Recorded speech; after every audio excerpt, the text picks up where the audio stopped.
Welcome back to the podcast. My name is Sydnee, and this is my husband, Tre. And this is where we talk about all things and everything that benefit our community. And today we are going to talk about balance. I love that. I feel like that's about the hardest thing to maintain, especially in a relationship. But Why do you say that? a lot of things, because balance is like it's sharing. You know, you're sharing the obligations, you're sharing the responsibilities on the two sides of the scale. And I feel like it's very important in relationships because, like right now, if this was the scale, if me and you are not balanced, one of us is probably overworked, probably stressed, maybe even depressed. Like, there's so many things that weigh on being out of balance. But I feel like today is going to be an important conversation because this can not only help like relationships, but it can help people that are single. It can help people's mindsets. Overall understanding balance. Once you understand it, I feel like you will be aware when you are out of balance. And okay, I have a question. What up? How do you recognize when you are out of balance? It takes a certain type of level of awareness to understand that you're out of balance, because let's take it for instance, somebody that is always angry. They're going to cope with always being angry because that's who they feel that they are.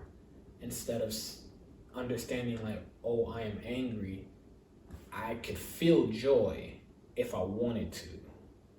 But once you settle and think like, oh, I'm just an angry type I'm of person. normalizing. Exactly. My anger. Exactly. You cut off the whole other side of the scale or anything that is else on that scale. Being aware of when you're out of balance, like it really just takes like, how am I affecting my environment? Like how do I feel? Is this normal for me?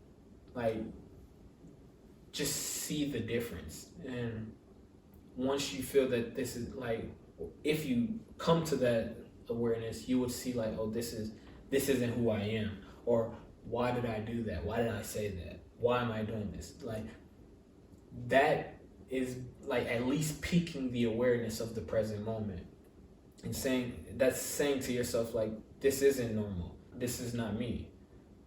Why am I doing this? Why is it like, why am I out of balance? It's getting to the root cause of it all.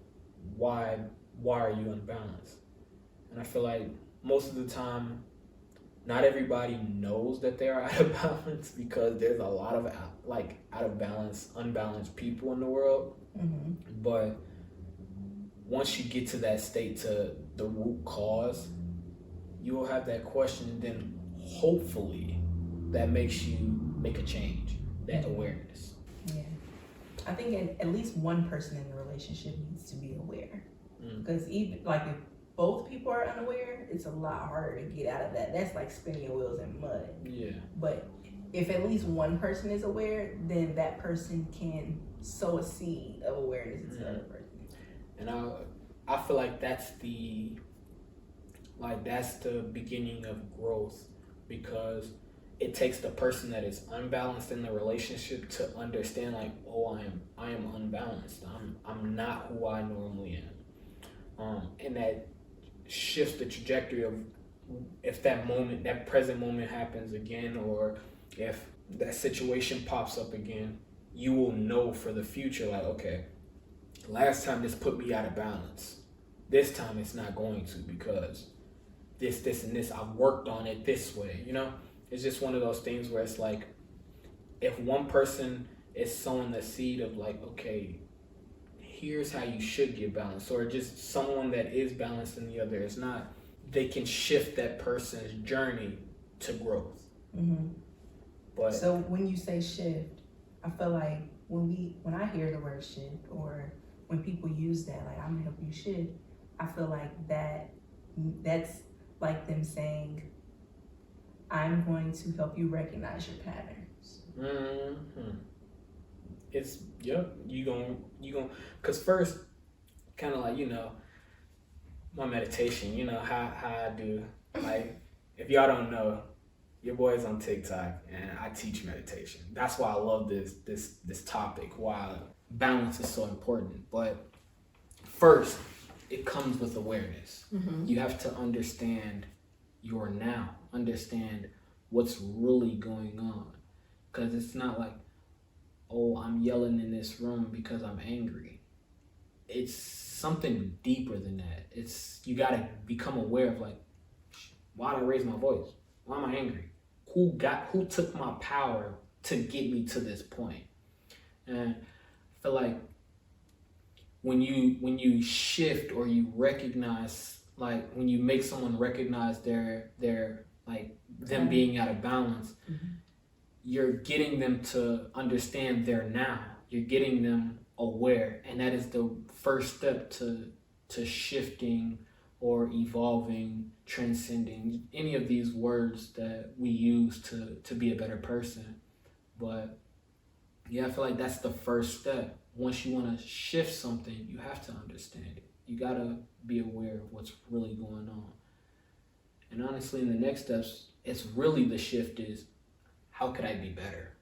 Like, if this moment pops, exactly. Like it's that internal action. Like, okay, the first time somebody really had to tell me, I had to be. The second time you're gonna catch yourself. Exactly, and that is like it's like a step, you know, in the right direction.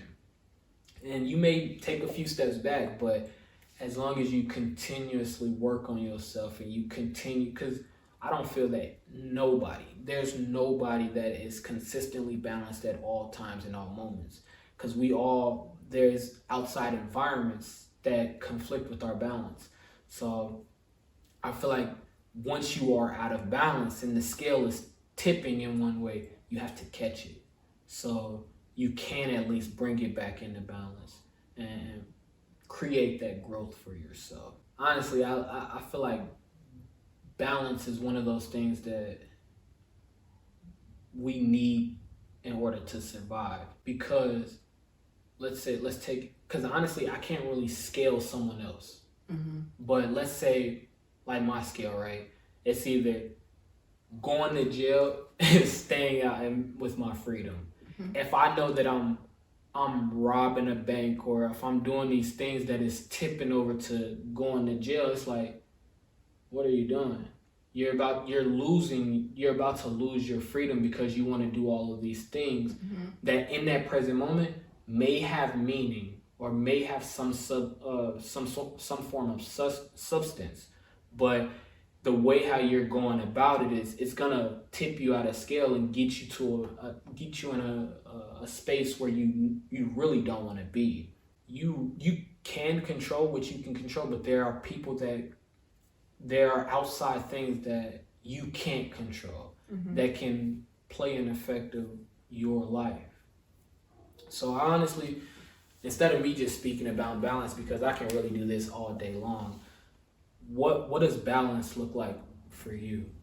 Talk to myself. Hey, ain't nothing wrong with that.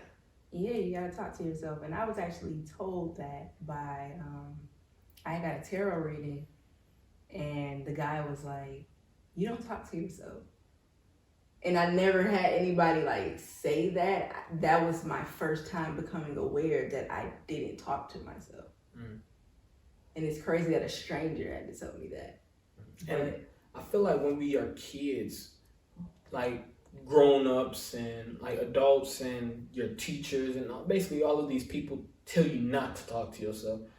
Why do you feel that talking to yourself is way more beneficial for you than not talking to yourself? I feel like it's more beneficial than not, because you're getting to know who you are, your likes and dislikes. Give me some. I like your likes and dislikes, and also who you are not.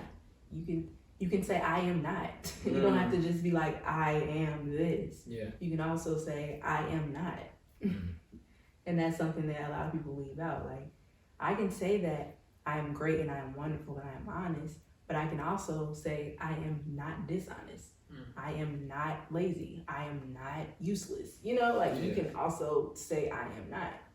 and you get to know yourself, asking yourself questions to find out the things you desire, the things that you want to experience. So when people are like, what do you want in life? That's why a lot of people are like, or they'll say, what do you want in business? Yeah. And a lot of people don't know how to answer that, and it's simply because they don't talk to themselves. They've lost their childlike self that imagines things and like just ruminates on the possibilities. They've like become so dense in their 3D reality that they don't see any other possibilities. I like that, especially when you get to know yourself, because it's like, we were talking about this the other day, with like how many voices we really have in our head, like the things that we tell ourselves and the things that we believe in ourselves. It's like the person that wants the best for you, that voice inside of your head that wants only but the best for you. But then you have that other you that wants to have fun, that wants to risk it all, that like when you talk to yourself, you're actually able to understand both of those voices. And once you bring the awareness of those voices, you are able to deduce deduce what's really going on in the present moment. Because when most people think, they act. And when you see, like, because I be having them thoughts, them invasive thoughts that like, go eat a candy bar. And I ain't gonna lie to you, like my fat boy inside really do like, okay, I'm about to go give in. Yeah.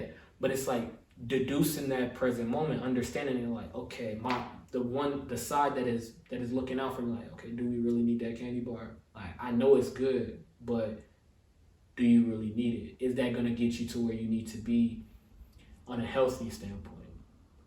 Especially if you're trying to be healthy. Now, if you don't want to be healthy, then you're going to give in to the fat boy every single time. You're not going to have a healthy voice at all. Exactly. It's going to be like, okay, I know you and you only. We are best friends. This person I don't know about, you know? So I feel like talking to yourself and understanding the voices that are inside of your head, you are able to really be aware and act in the present moment for your greater good. I feel like that's like a lost art, don't you? I feel like it's because we were told in our adolescent ages that you shouldn't talk to yourself, or you're told to be quiet in school, or you look at people that, like, they diagnose people with schizophrenia. Yeah. But it's like those people are actually very intelligent. They just haven't sorted it out yet. Yeah. Like, so then you put them on medication and think they're crazy. Y'all, like Ritalin, that drug is really not a great drug. And if you are taking that drug, then hey, power to you. But I've had a family member on that drug, and she was very intelligent, and she lost parts of herself. You know, when you take a little, I have no like negative ill will with pharmaceutical medicine, but just know that it is a risk that you could that you're taking because of trying to control something that you don't understand. That's why I feel like it is key to really know who you are, because you don't want to just take medicine or take like these outside uncontrollable things and bring it inside you, like you consume it, and then it starts messing with your DNA. It starts messing with the things that you have inside of yourself to really control what is going on. When we can't really understand something, like people with schizophrenia, I can't understand you, so I'm gonna give you a medicine. It's like, ooh, that person may understand themselves, but now they are forced to take medicine that could tip them out of balance. Yep. And it's like, who am I to really say that you are unbalanced? Kind of like any watcher or any listener, or my perception is not to say that you are unbalanced or you are balanced. It's for you to understand, like, okay, am I unbalanced? Am I balanced? Because I cannot control if you are or if you're not. So what is my word, my perception, or my voice? What is it for if I can potentially change your whole trajectory of your scale? So I feel like that's why really understanding what balance really is important, because my balance looks totally different than your balance. Your scale is way different than mine. So I can't really control if you are balanced or not. I feel like this conversation, this podcast, this episode is really for you to be aware, to understand if you are balanced or if you are not balanced. If you are balanced, great. Power to you. I appreciate you. I love you for it. But if you are not balanced, then you should really question yourself. You should really talk to yourself. You should bring that awareness to understand, like, okay, how could I shift? How could I elevate? How could I become balanced? We was kind of talking about like power, Mm-hmm. and why being balanced can create power, but also power can't create balance. And I'm like, that's a thought, because the example that we gave was the sun. Mm-hmm. Like on planet Earth, we need the sun to do a lot of things, grow plants so we can see, like the warmth. We really need the sun, and that we are alive, like we need it. But sentient beings on Mars, let's say if humans were to go to Mars, the balance of the sun will really hurt us because we're too close. We're gonna burn up. We can't really we can't understand how much power that is so close. Mm-hmm. But is it the sun's fault that we can't understand its balance? Would you give the sun medicine? That's a question. Would you say you're shining too bright? I'm going to give you something that's going to bring your shine down a little bit so that you don't kill us all. It's like, what would that look like? Exactly. And I feel like that's what humans do. Like put stuff in the air, making artificial things in the sky to try to like reduce the size or reduce the illumination or reduce the radiation, whatever they're trying to reduce. Because I'm not in that field, but yeah, it's a power and control thing. Let's say, because balance create power, but power can't create balance. The people that have the power to create the balance, because that's something that really isn't controllable. Having power you can't really balance everything because you can't control everything. So with like the people that are in control, the people that have the power, what is it that, like, of course you're not in that field, but like, what is it, like you said, they're trying to dim a light or dim something. Why is it something that is happening? What do you think is the motive? I don't know. That's above me. Yeah. That's above me. I don't know. It is one of those things that you think about, like, dang, balance, if we, like, it's a bunch of woulda, coulda, shoulda. Yeah. And, like, ifs. Theories. Yeah. But, all right, y'all, we are going to wrap up this episode on balance. If y'all have any questions, comments, or concerns, just place it in the comments down below. If y'all disagree or agree with what we're saying, drop your comments down below. Thank y'all for viewing this episode. We out.